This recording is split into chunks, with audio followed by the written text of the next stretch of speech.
Musical buzzer శబ్దానికి చేతిలో పని వదిలేసి ఇంచుమించు పరిగెత్తింది ఛాయ. ఆమెకి మధ్య భర్త అంటే భ్రమ జాస్తిగా ఉంది. అతడు ఆమెకు దూరమయ్యే కొద్దీ ఆమె మరీ దగ్గర అవుతోంది మానసికంగా అతడికి. ఎంతో ఆతృతగా తలుపు తీసిన ఆమెకు కొండంత నైరాశ్యం ఎదురైంది. చిరునవ్వుతో నిల్చున్న భర్త వెనుక సంకోచంగా పెరుగ్గా ఒదిగి నిల్చున్న ఓ అమ్మాయి. ఛాయ గుండె లోతులో అసూయ, ఆమె మీద శత్రుభావం. రండి, మొహం మీద చిరునవ్వు పులుముకుని ఆహ్వానించింది ఛాయ. ఎవరో అర్థమైందా? అతడి మొహం నిండా సంబరం, గుండెల్లో తొణికే ఆనందానికి అది ప్రతిబింబం. ఆ గుండెల మీద తలాంచి ఈ గుండెలు నావి, ఇతడు నావాడు అని కొన్ని వేల సార్లు అనుకున్న ఛాయ గుండెలు ఈనాడు అవమానంతో మండిపోతున్నాయి. రాజారావు 2 అడుగులు వేశాడు. కానీ జ్యోతి కుంచుకుపోయినట్లు అక్కడే నిల్చుండిపోయింది. ఆ పిల్లకి ఈ సమావేశం చాలా డెలికేట్గానే ఉంది. జ్యోతి వెనక్కు తిరిగి పిలుస్తున్నాడు రాజారావు. 6 ఏళ్ల క్రితం రా ఛాయ అని పిలిచినట్లు అనిపించింది ఛాయకు. ఇంకొక క్షణం అక్కడ నిలబడితే తన సంస్కారపు పొరల్లో దాచుకున్న అసూయ ఎక్కడ బయటపడుతుందోనని త్వరగా వంటింట్లోకి దూరింది. రాజారావు కూడా కాస్త గిల్టీగానే ఉంది. కానీ తను గిల్టీగా ఉన్నట్టు అటు ఛాయకు ఇటు జ్యోతికి తెలియకూడదని తాను చాలా ఫ్రీగా ఉన్నట్టు ఏదో అతకని కబుర్లు చెప్తూ లోనికి కేకేశాడు. ఛాయ, టీ పెట్టకు, జ్యోతికి అలవాటు లేదు. అందరికీ కాఫీ తీసుకురా. స్టవ్ మీద నీళ్లు కాగినట్లే ఛాయ మనస్సు కూడా సలసల కాగిపోతోంది. ట్రేతో కాఫీ కప్పులతో హాల్లోకి వచ్చిన ఛాయకు ఒక్కమారుగా మనస్సు కొంత కుదుటపడింది. కారణం తాను ఊహించినట్లుగా వాళ్ళిద్దరూ అంత సన్నిహితంగా కబుర్లతో ఆనందించడం లేదు. జ్యోతి మౌనంగా తల కిందకు దించి కూర్చునుంది. రాజారావు టీవీని ట్యూన్ చేస్తున్నాడు. మీరు ఉండే ఇల్లు ఇక్కడికి దగ్గరేనా? ఛాయ మనస్సును కూడగట్టుకుని అడిగింది. ఏదో ఒకటి మాట్లాడకపోతే ఆ వాతావరణం ఛాయకు ఊపిరాడనట్లుంది. ఇద్దరూ ఆశ్చర్యంగా ఛాయ వైపు చూశారు. ఈ మాత్రం చిన్న ఆదరణను కూడా ఊహించలేదు జ్యోతి. కళ్ళెత్తి దగ్గరే అంది విని వినిపించినట్టు. ఇక్కడ కూర్చుంటారా, బెడ్రూమ్లోకి వెడదామా? ఛాయ వాళ్ళ ఇల్లు ఉన్నంతలో డీసెంట్గానే ఉంటుంది. చిన్న బెడ్రూమ్, అటాచ్డ్ బాత్రూమ్, మరీ చిన్నది కానీ డ్రాయింగ్ రూమ్, అన్ని వసతులున్న స్లాబ్ పోసిన వంటిల్లు, మొజాయిక్ ఫ్లోరింగ్. పర్వాలేదు, ఇక్కడ బాగానే ఉంది. మరీ చిన్నగా అంది జ్యోతి. ఇంకేం మాట్లాడాలో తోచలేదు ఛాయకు. సోఫాలో ఒదిగి కూర్చున్న జ్యోతిని చూస్తోంది ఛాయ. జ్యోతి బాగానే ఉంది, కానీ తన అందాన్ని, 6 ఏళ్ల మమకారాన్ని కాళ్ళదన్నుకుని ఆహ్వానించే ఆకర్షణ ఆమెలో ఏముంది? ఈ మధ్య ఏం సినిమాలు చూశారు? పెళ్లి చేసుకుందాం, బాగుంది కదూ? బాగుందన్నట్టు తలూపింది జ్యోతి. అలా ఛాయ స్నేహంగా మాట్లాడుతుంటే జ్యోతికి చాలా గిల్టీగా ఉంది. జ్యోతి పెద్దగా పిక్చర్స్ చూడదు. మా ఛాయకు సినిమాలంటే పిచ్చి అన్నాడు రాజారావు ఇద్దరి వంక మార్చి మార్చి చూస్తూ. తన భర్త తాలూకు ప్రతి మాట చాలా కృత్రిమంగా ధ్వనిస్తోంది ఛాయకు. అతడు అసలు మాట్లాడకుండా మౌనంగా ఉంటే బాగుండని ఆమె మనస్సు కోరుకుంటోంది. మీ చీర బాగుంది, ఎక్కడ కొన్నారు? జ్యోతి ఇబ్బందిగా చూసింది. అది నేను ఈ మధ్య మధురకి వెళ్ళాను కదూ, అక్కడ కొన్నాను. నీకు తెద్దాం అనుకున్నాను, కానీ నీకు మధుర చీరలు ఇష్టం లేదని. ఛాయ భర్త కళ్ళలోకి చురుగ్గా చూసి తల తిప్పుకుంది. సంజాషులు చెప్పకండి, నాకు అసహ్యం అన్నట్లున్నాయి ఆమె చూపులు. నిజమే, నాకు మధుర చీరలంటే ఇష్టం లేదు. సేలం చీరలంటే ఇష్టం. ఈసారి ఎప్పుడైనా సేలం పడితే నాకు లెమన్ ఎల్లోలో ఒక చీర తెచ్చిపెట్టండి అనేసి లేచింది ఛాయ. ఛాయకు అలా జ్యోతి ముందు తన భర్త తనకి చీర తేలేదని చెప్పటం అవమానంగా ఉంది. అలా చెప్పకపోయినా బాగుండేది. ఏదో పనున్నట్టు లోపలికి వచ్చిన ఛాయకు ఏ పని చేయాలో తోచడం లేదు. వాళ్ళ దగ్గర కూర్చోలేకుంది. వాళ్ళని అలా ఒంటరిగానూ వదలనూ లేకుంది. అలా నిస్సహాయంగా కూర్చొనున్న ఛాయ దగ్గరకు మెల్లిగా నడిచి వచ్చింది జ్యోతి. అక్క, తుళ్ళిపడి తలెత్తింది ఛాయ. ఇది మీకు ఇష్టమేనా? క్షణం జ్యోతి కళ్ళలోకి కన్నార్పకుండా చూసిన ఛాయ ఈసారి నటించలేకపోయింది. నాకు ఇష్టం లేకపోతే నువ్వు మానేస్తావా? జ్యోతి జవాబు ఇవ్వలేదు. జ్యోతి వెళ్ళిపోయాక, జ్యోతిని దిగబెట్టడానికి ఆమె వెంట తన భర్త వెళ్ళిపోయాక ఇంతవరకు మంచి పేరు మీద మమకారంతో, కొద్దిపాటి సంస్కారంతో బిగబట్టుకున్న ఆవేదనంతా కన్నీటి రూపంలో బయటకు వచ్చింది ఛాయకు. ఆహా, జ్యోతి ఆయన్ని వదులుతుందా? తన పర్మిషన్ అందుకున్న రాజా ఇక ఆమెను వదులుతాడా?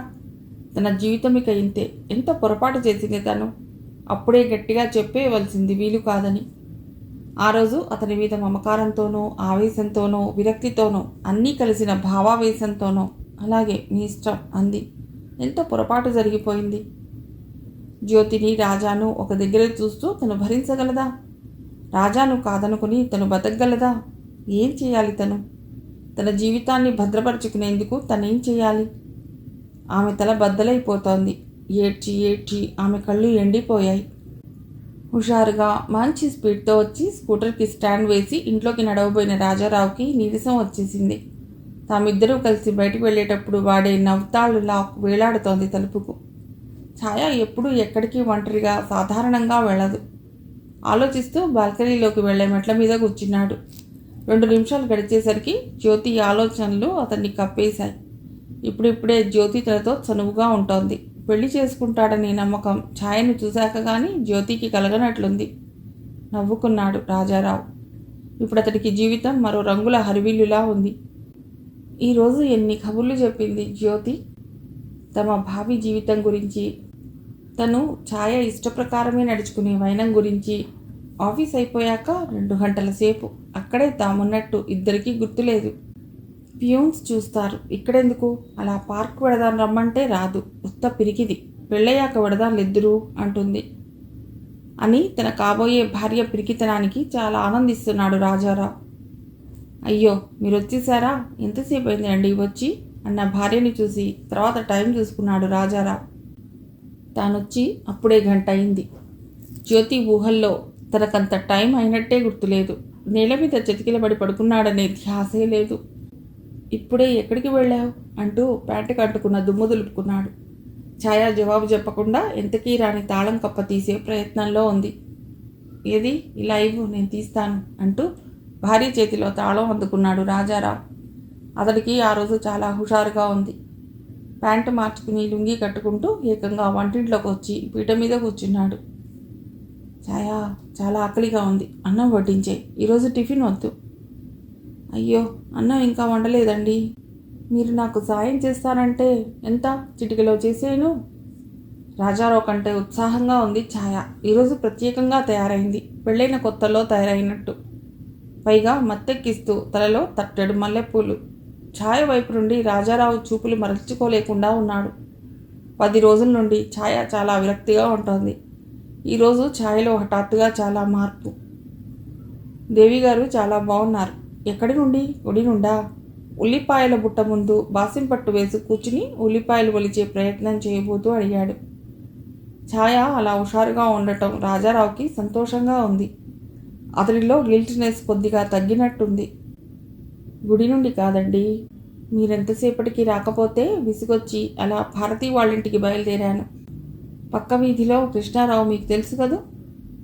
కృష్ణారావా? మర్చిపోయారా అప్పుడే? మన పక్కింటి అమృత గారి తమ్ముడండి. వాళ్ళ ఇంట్లో మొన్న ఫంక్షన్కి మనం వెళ్ళలా? అప్పుడు అతడితో మీరు చాలాసేపు మాట్లాడారు కూడాను. నేను అప్పుడు గమనించలేదు కానీ అతడు చాలా అందగాడే సుమండి. రాజారావు కనుబొమ్మలు ముడిపడ్డాయి. ఉల్లిపాయ మీద తొక్కలు కాకుండా ఉల్లిపాయ రెమ్మలన్నీ ఒలిచి పారేస్తున్నాయి అతడి చేతులు. పాపం అతడికి చలిజ్వరం వచ్చిందండి. మరిగిన ఎసరులో బియ్యం వేస్తూ వేస్తూ ఆగి వెనక్కి తిరిగి చెప్తున్న భార్యను మరి చెప్పనీ లేదు రాజారావు. భారతి సంగతి చెప్తూ కృష్ణారావు టాపిక్లోకి వెళ్ళిపోతున్నావు. భారతి ఇంటికి నేను సాంతం పెడితే కదా అంటూ బియ్యం ఎసరులో పూర్తిగా పోసేసి పక్కనే ఉన్న సింక్లో చేతులు కడుక్కుని టవలికి తుడుచుకుంటూ వచ్చి భర్త పక్కనే కూర్చుంటూ విసిపోయింది. అయ్యో ఇదేమిటి? దెబ్బ నిమ్మకాయంత ఉల్లిపాయను ఉసిరికాయంత చేసేశారు. చాలు చాలండి, లేవండి, ఇలా అయితే సంసారం చేసినట్టే. కళ్ళెత్తి చురుగ్గా చూసి చేతిలో కరిగిపోయిన ఉల్లిపాయను మరలా బుట్టలో పారవేశాడు. చెప్పు. ఏం చెప్పను? ఓ అదా, నేను భారతి ఇంటికి ఎడుతుంటే కృష్ణారావు గారి ఇల్లు కాబోలది. అమృత గారు వాకిట్లో నిల్చుని గాబరాగా అటు ఇటు చూస్తున్నారు. నేను కనబడగానే మొహం ఇంత చేసుకుని, ఛాయగారు కాస్త మా తమ్ముడు దగ్గర ఉంటారా? వాడికి చలిజ్వరం వచ్చింది. మా ఫ్యామిలీ డాక్టర్ గారిని పిలిచి వస్తాను. ఒక్కడిని వదిలి వెళ్ళలేక ఇలా నిల్చున్నాను అనేసి. అయ్యో నా మతి మండ, నీకు అసలే ఆకలేస్తుందంటివి. మరో పొయ్యి వెలిగించి పప్పు కాస్త పడేస్తే ఉడుకుతూ ఉంటుంది కదా అని లేవబోయిన భార్యను లేవనీయలేదు రాజారావు. పప్పు ఉడక్కపోతే ప్రపంచం మునిగిపోదులే, ఆ తర్వాత ఏమైంది? వదిలేసి నేను ఓకే అనకముందే రిక్షా కేకేసుకుని వెళ్ళిపోయిందండి. నాకు కాస్త సంకోచం అనిపించినా మొదట్లో, ఇలాంటప్పుడు కాకపోతే మనిషికి మనిషి మరెప్పుడు సహాయం చేసుకునేది అని. అయ్యయ్యో చెప్పరేమండి, అలా అన్నం పొంగిపోతుంటే ఎదురుగా కూర్చుని. అబ్బా చెప్పైనా వంట చేసైనా చెప్పు, ఏమిటి నాంచుడి వ్యవహారం? ఇక శాంతంగా ఉండటం తలకు మించిన పని. అలా విసుక్కున్నాక తేరుకున్నాడు రాజారావు. పాపం అలా విసుక్కోకుండా ఉండవలసింది అని. కానీ తను విసుక్కుంటే చిద్విలాసంగా చూస్తున్న శ్రీమతి అతడికి కొత్తగా ఉంది. అసలు తానెప్పుడూ ఛాయనంతగా కోప్పడ్డు. ఛాయ అసలు తను కోప్పడే అవకాశమే తనకివ్వదు. ఎప్పుడైనా కొద్దిగా విసుక్కున్నా త్వరగా అఫెండ్ అవుతుంది ఛాయ. అలాంటిది ఈరోజు అంత కోప్పడ్డా జరగని చిరునవ్వుతో ఉందంటే ఛాయ గుండెల్లో ఎంత ఆనందం ఉందో. అయింది పదండి, అలా కూర్చుని ఏదైనా పనుంటే చూసుకోండి. అన్నం వండేసి ఇద్దరం కృష్ణారావు కబుర్లు చెప్పుకుంటూ అన్నం తిందాం. నేనంతసేపు ఉండలేను, నాకు ఆకలిగా ఉందని చెప్పలేదు, మజ్జిగ పోయి చాలు. రాజారావు ఎంత నిగ్రహించుకున్నా అతడి కంఠంలో విసుగు కాఠిన్యం చోటు చేసుకుంటూనే ఉన్నాయి. అయ్యో అదేమిటండి, ఎంతసేపని? ప్లీజ్ ఒక్క 5 నిమిషాలు. గ్యాస్ మీద పప్పు ఎంతసేపు ఉడుకుతుంది? అదిగో అన్నం ఉడకనే ఉడికిపోయింది. వార్చేసి ఆ పొయ్యి మీద ఏర్పడేస్తాను. బుద్ధిమంతుడులా అలా కూర్చోండి అనేసి భర్త ఇష్టాలతో ప్రసక్తి లేకుండా పప్పు ఉడకబెట్టేసి అన్నట్టుగానే 10 నిమిషాల్లో భర్త ప్లేట్లో అన్నం పెట్టేసింది ఛాయ. అయిష్టంగా తింటున్న రాజారావుకు తన భార్య చెప్తున్న కబుర్లు ఇంకా ఇష్టంగా ఉన్నాయి. పాపం జ్వరం 104 మించి ఉండవచ్చు. మన రాముకి ఒకసారి జ్వరం వస్తే చన్నీళ్లతో ఒళ్ళు తుడవమన్నారు డాక్టర్. అది గుర్తుకొచ్చి చుట్టూ చూస్తే చల్లటి కూజా ఉంది. ఆ నీళ్లలో టవల్ ముంచి ఒళ్ళు తుడుస్తూ కూర్చున్నాను. కాస్త ఉప్పేయి. చెయ్యి అడ్డు తీయండి, చేతిలో ఉప్పేస్తే మన ఇద్దరికీ తగువ వస్తుందిట. విసులుగా చెయ్యి తీశాడు రాజారావు. వాళ్ళక్క అనుకున్నాడో ఏమో నా చెయ్యి గట్టిగా పట్టుకుని ఒక్కటే అనడం, నన్ను వదిలిపోవద్దు అని. భలే జాలేసింది నాకు. ఈరోజు నాకు మంచినీళ్ళు ఇస్తావా? అయినా ఏం మగాళ్ళండి బాబు, ఆ చిన్న జ్వరానికి అంత హంగామా చేశాడు ఈ కృష్ణారావు. మంచినీళ్ళు తెచ్చి అతడి ప్లేట్ పక్కన పెట్టి, మీకు మాగాయ అంటే ఇష్టం కదూ, ఈరోజు కూరలేం లేవు, ఉండండి తెస్తాను అని చెంగు దొడ్లో దొప్పుకుంటూ కదిలింది. నా భోజనం అయిపోయింది. మధ్యలోనే లేస్తున్న భర్తను చూసి ఈసారి బాధపడిపోలేదు ఛాయ. సన్నగా నవ్వింది. ఆ నవ్వు ఆవకాయ కంటే కారంగా అనిపించింది రాజారావుకి. అక్క ఎవరు? వస్తున్నా. లోపల నుండి ఛాయ కంఠం. లేచి తలుపు తీసి తమ్ముడిని చూసి మొహం చాటంత చేసుకుంది ఛాయ. అరే నిర్మల కూడా వచ్చిందా? నా అల్లుడేడి? వాళ్ళ అమ్మమ్మ దగ్గర ఉండిపోయాడు, రాలేదు దినా అంది నిర్మల. అక్క బావగారు ఇంకా ఆఫీస్ నుండి రాలేదా? 6 గంటలైనా? ఒక్క క్షణం జ్యోతి మనస్సులో మెదిలింది ఛాయకు. కానీ వెంటనే, మీ బావగారికి సంపాదన పిచ్చి పట్టిందిరా, ఓవర్ టైం చేస్తున్నారు అనేసింది. మాటల్లో నీకు మంచిళ్ళైనా ఇచ్చాను కాదు. రామ్మా నిర్మల, లోపలికి వెడదాం. చూడక్క, ఈసారికి మమ్మల్ని వదిలేయాలి నువ్వు. నెక్స్ట్ టైం వచ్చినప్పుడు తీరిగ్గా ఉంటా. అలా వదిలేది లేదు కానీ ఆ బుక్ చదువుతూ కూర్చో. 10 నిమిషాల్లో పకోడీలు వేసి తెస్తాను. మరో 30 నిమిషాల్లో ఛాయ నిర్మల హాల్లోకి వచ్చే వరకు మురళి కాల్చిన సిగరెట్లు కుర్చీ చుట్టూ పరుచుకున్నాయి. ఇదేం అన్యాయం రా మరీను. నీవైనా వాడికి పాడలవాటు మాన్పుతావనుకున్నాను నిర్మల అంది విసుగ్గా తమ్ముడి వంక చూస్తూ. అలా వినే రకం కాదులే వదినా నీ తమ్ముడు గారు అని చిన్నగా నవ్వింది నిర్మల. బావగారు వస్తే చెప్పక్క నేను వచ్చానని అంటూ ఇద్దరూ లేచారు. ఇదేం రావటం ఇదేం వెళ్ళటం అంటూ గుమ్మం దాకా వెళ్ళి వాళ్ళని సాగనంపి అలాగే నిల్చుండిపోయింది ఛాయ. ఛాయ ఇక్కడ నిల్చుండిపోయావే? తుళ్ళిపడి. స్కూటర్ ఏమైంది? అటు ఇటు చూస్తూ అంది ఛాయ. మరి నీవు కోప్పడనంటే చెప్తాను. చెప్పండి. నేను జ్యోతి కలిసి బీచ్కి వెళ్ళాం. తిరిగి వచ్చేటప్పటికి ఏ తుంటరి వేతవో స్కూటర్ టైర్ కోసేశాడు. కొద్దిగా అయినా ఛాయకు బాధ కలుగుతుందేమోనని శంక ఉండుంటే ఆ కళ్ళలో ఆ మెరుపు ఉండేది కాదు అతడికి. మనం ఓ నిర్ణయానికి వచ్చాక కోపం ఎందుకండి? వెనక్కి తిరుగుతూ ఛాయ ఇచ్చిన జవాబు రాజారావును చాలా ఆశ్చర్యపరిచింది. నీవెంత మారావు ఛాయ, మొదట్లో బాధపడ్డావు కానీ అయినా ఇందులో బాధపడవలసిందే ఉంది చెప్పు. నీవెంతో జ్యోతి అంతే నాకు. ఇద్దరిని రెండు కళ్ళలా చూసుకుంటాను. ఎక్కడికి వెళ్ళినా ముగ్గురం కలిసే పెడదాం. ఏ ఇద్దరూ కావాలి నాకు. ఛాయ భుజాల చుట్టూ చేయి వేసి లోపలికి నడిపించాడు. హాల్లో అడుగుపెట్టగానే సిగరెట్ పీకలు, టిఫిన్ ప్లేట్లు స్వాగతం పలికాయి. ఎవరో అతిథి దేవతలు వచ్చినట్లున్నారే అని ఆగి, ఈరోజు జ్యోతి ఎంత సరదాగా కబుర్లు అని జ్యోతి కబుర్లు చెప్పబోతున్నాడు అతడు. జ్యోతి అంటే గుర్తుకొస్తోందండి. పాపం కృష్ణారావు భార్య పేరు కూడా జ్యోతేనటండి. 3 నెలల క్రితం వాళ్ళ పుట్టింటికి వెడుతూ ఉంటే ట్రైన్ యాక్సిడెంట్లో చనిపోయిందటండి. ఇంతకీ పెళ్ళయి అప్పటికి 3 నెలలేనట. కృష్ణారావు ఇంటికి మళ్ళా వెళ్ళావా? రాజారావు అదృష్టం. చీకట్లో అతడి ముఖభావాలు ఆమెకు కనిపించకుండా కరెంటు కోత.